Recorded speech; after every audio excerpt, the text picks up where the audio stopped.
Bi November kalo kilita ani duri samba flani muga ani kile amunu ban fle sanga na ka wakati anga bololo kana la maliko na yankata se maliko kana ma ambe au bela jelenfo aka wakati uchugala obisi ka kuna foni mi makono mali kuna foni point ali jabara ninka tene fuga se jumama ni ale wati sele ayo bisimila.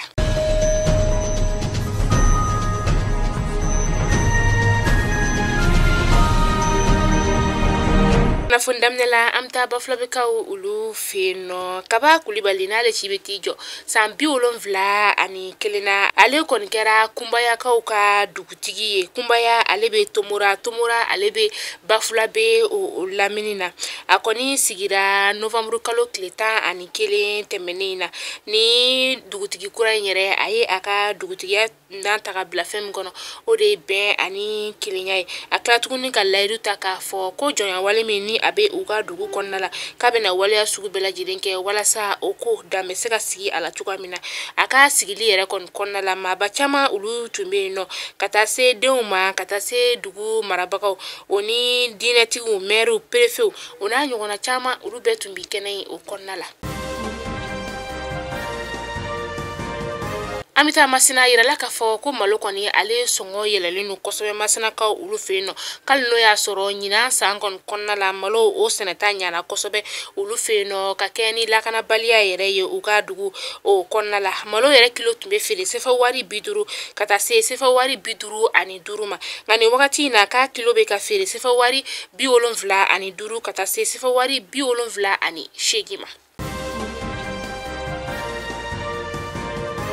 Ministru ka siga kuma mini o kera sa uya ira ka fo ko anga bolofe munumbe no ubena lege ni ka bado ulu feuna kosobe ministri sombe no ni alenya shinebe jago kunyoma ni oye Mahamud Uldo Mohamed ye ale koni ye kuna fundilo wile juma temeni na kile konna la ka ira ka fo jamana ma ofukata se jamana kokana mo ma ka fo ko anga bolofe mununi ulu songo yela ni dobe na bo ulula kakeni o konna isa anga finigla rombe no ni oye koma taxi sa ministri Uldo Mohamed ale koni ya yira kafo ko anga jamana koni bena sefa wari keme woro ninka ota kodi koma taxi chakela makakla tuninka sefa wari miliar na kunkanfe kaseko do jurumi ni alebe koma taxi laka osara.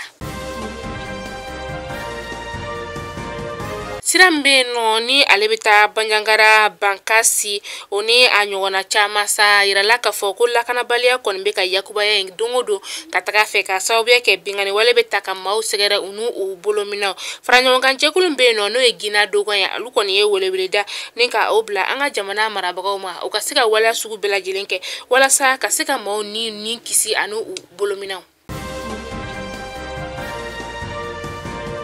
Kunu kari November kalo kleta ani nani samba flani muga ani kelene kan tan nani wakati maamara fentigi do ko ni bingani waleta ninga an walla kana tigila mo ulu segere u daga yoro la akera gire alebe nara o marala ayira la ka fo anga fintigila ka ko ni sera kan ni majugununu ninga utori ndola sa akera sabuye ninga anga fintigila ka mana ninga ulu bone unina kamata anani ninga ulu jogi karograndina tigila ula sa ma woro ulu koni fagara ulu ta fanfelala teliara masa munu ni ulu jogina kosobe ulu ta pankuru no yanga fintikila ko ka pankuru ye kataka ni ulu e labitani sola ambe do ke mamunu ni ulu torala alaka bara dali noye munu fana no ulu jogina ni wakati na alaka kenya di uma.